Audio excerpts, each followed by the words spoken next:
Hello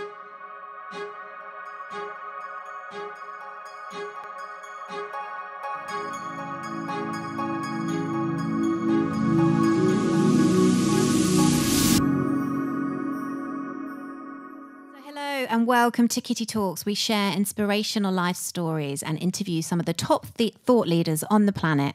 And today I'm very privileged to have with me an amazing guest, Steve Chandler.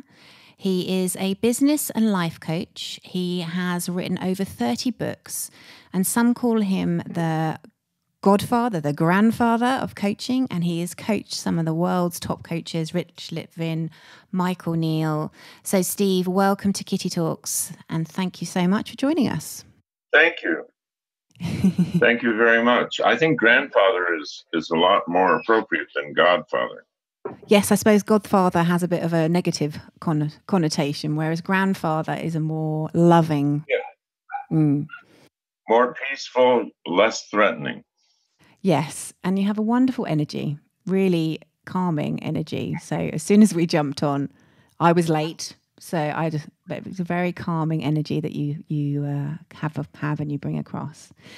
But would you mind, Steve, just explaining to our audience who are listening? Obviously, you've coached some of the world's top coaches, but take us back to how you got into this. I know your life hasn't always been kind of roses, but I'd love to know a little bit more about your life story.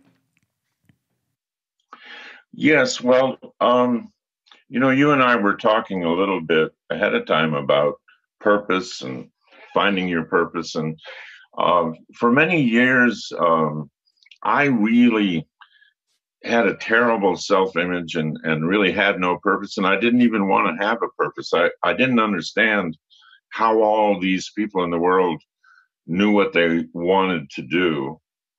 And I really didn't want to do anything if I could get away with that. And then later in my life, I got involved in drugs and alcohol, which was a really miserable period of time and nearly very tragic. But fortunately, I was able to join a group that gave me a way to recover from that. And then from that point on, I was about 34 years old. My whole life opened up as creative possibility. I still had a lot of problems because I had no real skills, living skills or anything. So I went through, after I recovered from alcohol addiction and drugs, I went through bankruptcy and divorce, and I ended up with full custody of 4 children. So I had 4 little children to raise.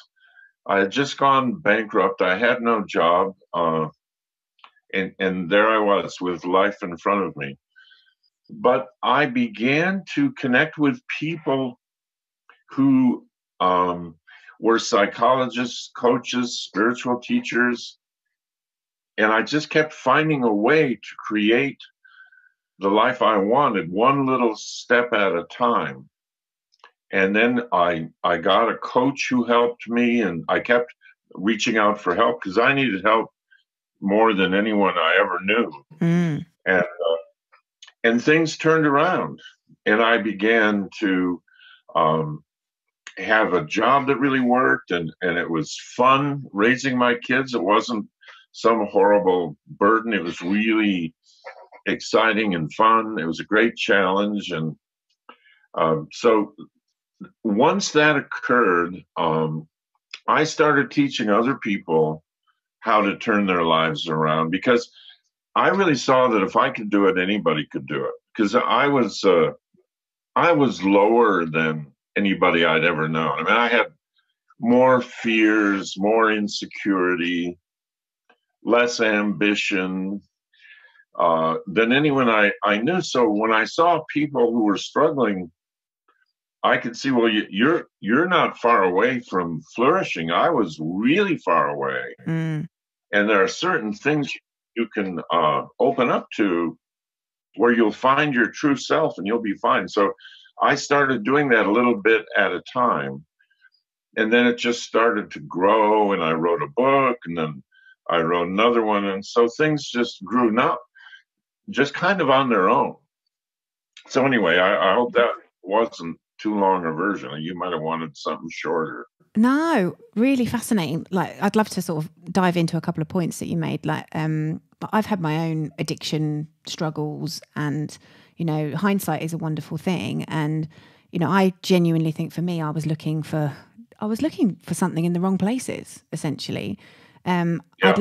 They call it the divine or whatever, but I'd love to get your take on that. Like, now looking back at your addiction problems, can you kind of see why that happened and effectively what it's added to your life? Obviously, I presume you help other people now who have the sort of similar issues. Yeah, I was looking for some kind of freedom from the fear and the worry and the difficulty that life felt like it was nothing but difficulty, fear of growing up, fear. Just I had more fears than you could imagine. I mean, and so for me, the alcohol was some kind of the addiction was the illusion of freedom from that. It gives the illusion of temporary freedom or peace. It masquerades as peace. It's kind of a fake version of inner peace and spiritual well-being. They even used to call alcohol spirits in the old frontier days, and it mimics spiritual peace. It mimics it, and then it comes back. It has a kickback in a very negative way. So pretty soon you just needed to feel normal. So the good feelings start to go away, and now in addiction you need it to just feel like it's okay to be alive. So anyway, it's a tragic mess that people get into, and I was so lucky I escaped with my life. So the answer is I really don't have an answer. I can speculate what impulse it was that drove me to drinking, but I don't really know. It was searching for something. Mm. And you described in your earlier statement just about the fact that it's almost like you have used your pain and fighting through your pain then to serve others. Like, I do believe that. Yes, I think so. Yeah, I think so. Because it helped them identify with me, and it helped them relax about whether they were really sitting across from a superior being of some kind. That idea was eliminated right away once they got to know me. And so that made it easier for people to feel safe to talk about what's really going on with them, because they were able to see, well, I wasn't as bad as this guy, so I'm not afraid to say anything to him. Mm. But that's almost like your greatest pain is our greatest gift, because I think people listening to this podcast are looking for how they can, fulfill their purpose on the planet. And, I do believe that sometimes our biggest downfall breakdowns can be our biggest breakthroughs. Yes, yeah, they can. Absolutely. They can wake us up.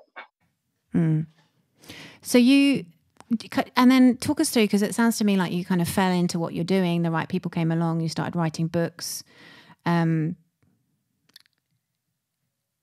Do you believe there's kind of a higher purpose to your life that you're now kind of in tune with? It sounds to me like you're totally in flow with your life now. Well, I like to say there's a higher purpose, because when people like hearing that, and then the books sell more. So I like to say I'm in alignment with a universal purpose. But But I think for me, it's simpler than that. It's really in the moment, um, expressing is allowing creativity and love and kindness to express and to connect with other people and serve other people. And so maybe that qualifies as a higher purpose. Yes. So I don't disagree with you. Mm. I feel uncomfortable saying it because, it just feels too much like I will then move from the phrase higher purpose, and then I'll start talking about my passion. And pretty soon we'll be talking about chakras and the meridians uh, and all kinds of energy and unicorns. And it just, there's no end to it when it's really simpler than that. Can you make it really simple for us? I don't know if I can. I had somebody ask me a question the other day. They said they sent in a question. They're in my coaching school, and they said, "I know you always like to help people keep it simple." And then she said, "Can you elaborate on that?" And I thought, wait a minute, that's not keeping it simple to elaborate on it. Um, so I don't know exactly what that means, but I do know that the more I simplify my life, the more power there is in it to really help people, really have a fulfilling life and a good career. And the more I get distracted by trying all kinds of things, like you said, looking for love in all the wrong places, that old song, that complicates it and makes it harder to have a good life. That's my experience. So now do you just focus on literally doing your coaching work because that's where you feel you can give the most value? Yeah, I do that in the coaching, and then some speaking and teaching, and then the book, whatever book I'm writing on at the present time, that's my focus. And are you currently writing a book? I know you've got 30 of them out there in the world, which is amazing. I just bought your book actually, literally before we came online. Well, thank you. Yeah, yeah, it really resonated with me. I can't have to forgive me. I can't remember the name. It was the one about the addiction. Oh yeah, Death Wish. Yes, sorry. Yeah, how could I forget that title, Death Wish? Yeah, that's right. Not a very positive title, but it reflects what the book's about. So yeah, I'm writing a book right now on creativity and why people shut down their natural creativity as they get older, and how they can open it up again, and so that's what the book's about. Mm. Yeah, and in my own experience, I've watched my parents actually do this sort of similar thing. They've shut down as they've got older rather than having a kind of purpose or some type of creativity to drive them. Yes. So yeah, and when older people shut down, it scares their children, and the children think we must get them into out there doing something, and ballroom dancing or volunteering at the community center. We've got to get them out there, and actually, in a way, we're projecting our own insecurity on them, and so sometimes older people can appear to shut down to their kids and still be very creative in the little things in life. So a lot of times a younger person will go to a Zen retreat in order to learn how to be mindful and focus on little things. And that's what that might be what their parents are doing every day. So anyway, so creativity shows up in a lot of ways. And I think you're right. As a child, you see your parents almost shutting down. It does scare you because you have to then accept that you're the adult. Yes, yeah, right. It scares you. So what do you recommend in your book? You said you're writing a book about creativity and how you can keep those creative channels open. Well, I haven't got to the recommending part yet. So I'm not. So the book isn't recommending anything. It's exploring. It's exploring how and why we shut down our natural creative flow. So little kids, they're running around and creating. And if you give them a large piece of paper and some crayons or paints, they'll just jump in and start painting something. They don't stop and say, "Oh, I'm not a good painter. I don't know how to paint." And they don't say, "I don't know what to paint. I can't decide what to paint." But grown-ups, if you put them in a room and give them each one of them a canvas with some paints, they start giggling nervously and looking at each other. They're all embarrassed and they just want to leave the room. So something has happened to our natural flow of creativity, our natural ability to just create all day long. There's something that has shut that down. Beliefs about how important it is to come across a certain way to other people, all these things. So that's the book's about that. It'll be there for you when you stop shutting it down. So it's not really a recommendation of how to open it up. It is pointing out how you shut the doors you close. And if you can see that, you'll be fine and it'll flow again. So basically making people become more conscious of their own self-talk. Yeah, their beliefs, right. Yeah. To see their beliefs for what they are. Not the truth about life, but a belief that's been made up. Yes, and we all do that to ourselves about anything and everything,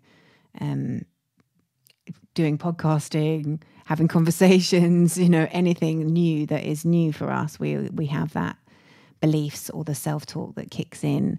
And I think, for our listeners, they're on that self-inquiry journey around what they can do and how they can create amazing lives. And I think, what you just talked about there, our beliefs is massive, actually, when it comes to what we create or what we achieve in our lives. So any advice for people listening about how they can potentially overcome their own inner voice or a negative inner voice? Yeah, I think I want to see it for what it is. It's not really me. It's just thoughts appearing on the screen that I can either believe or not believe. But most people, when the thought appears, they don't see it as a thought. They see it as the truth. I'm a loser. I'm not creative. I'm not disciplined. I don't have enough of a life purpose. I won't create. Everybody else's life is amazing, and I'm not amazing. And see all these. And if I don't have an amazing life, then I'll be a loser and I will have failed. So the thing about having an amazing life is that if everybody has an amazing life, then the word amazing doesn't mean anything anymore. It's a meaningless word. It's kind of like the word awesome. The word awesome used to mean something that was so startling and stunning you couldn't even speak. Mm. But now it means nothing. You know, somebody hands you your receipt when you buy a hamburger, and they say, "Here's your receipt," and you say, "Awesome." And so,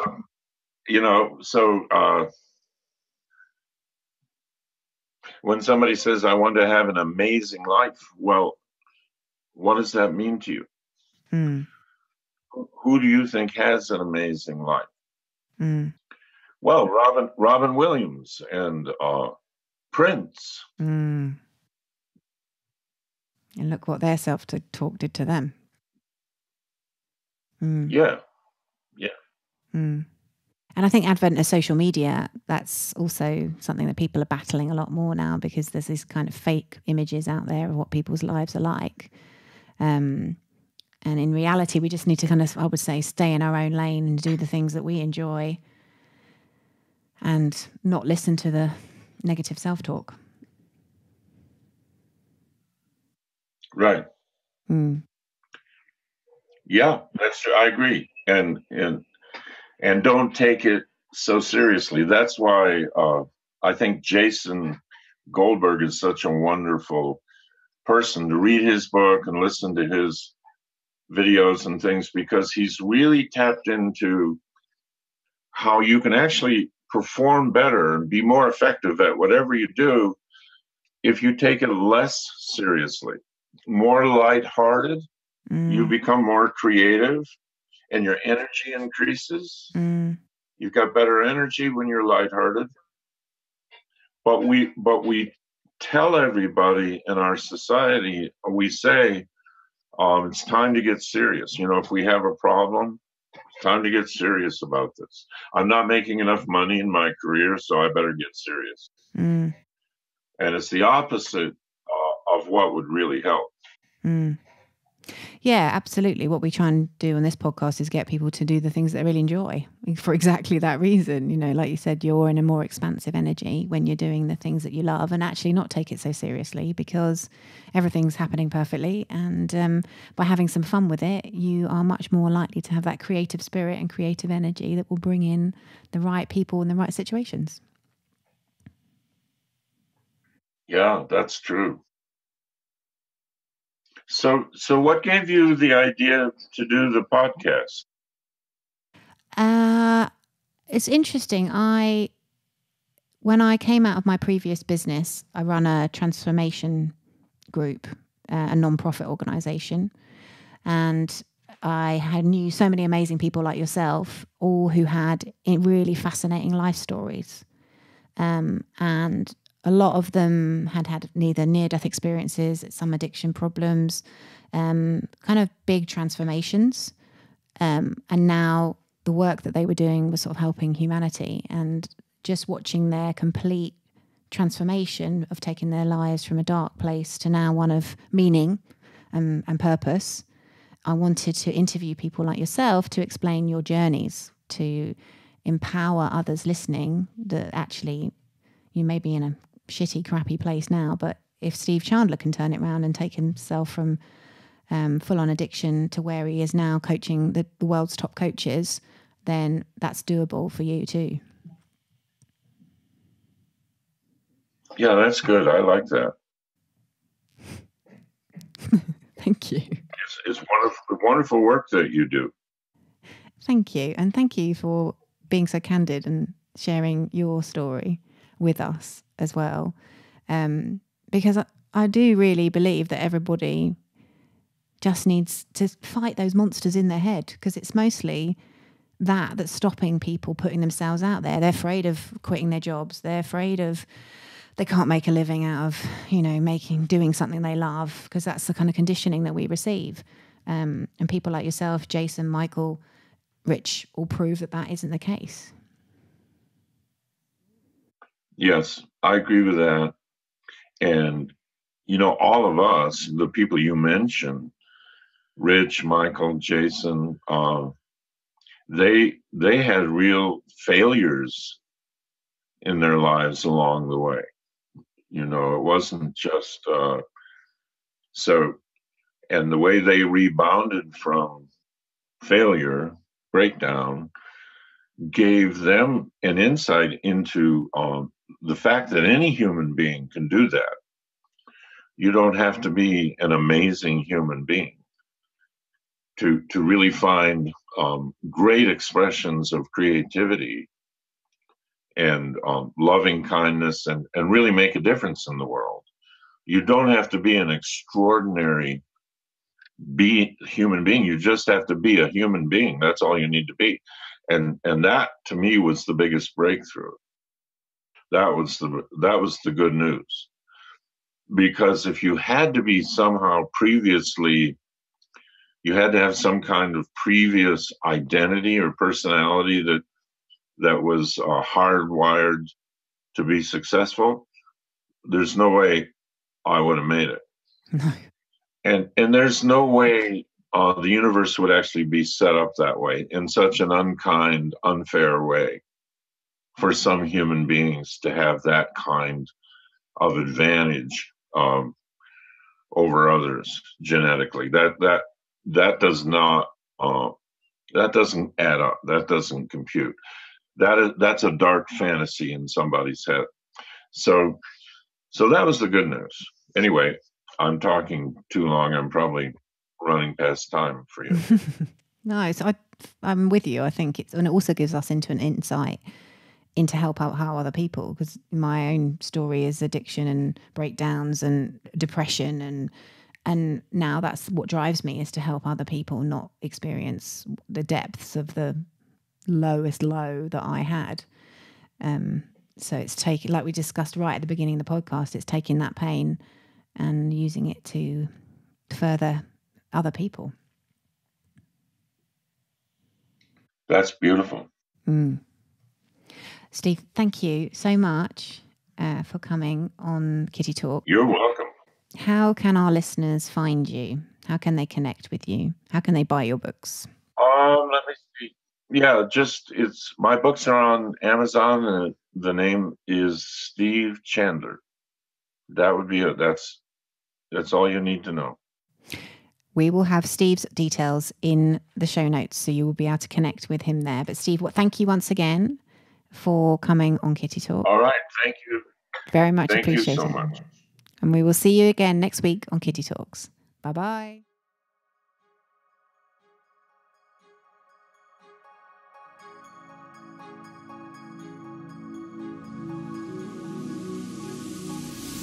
This podcast was sponsored by my Do Your Dharma course. Create a life so good that you pinch yourself. This 8-week online course demystifies Dharma and shows you how to tune in to why you're really here. Go to www.kittytalks.com/do your Dharma.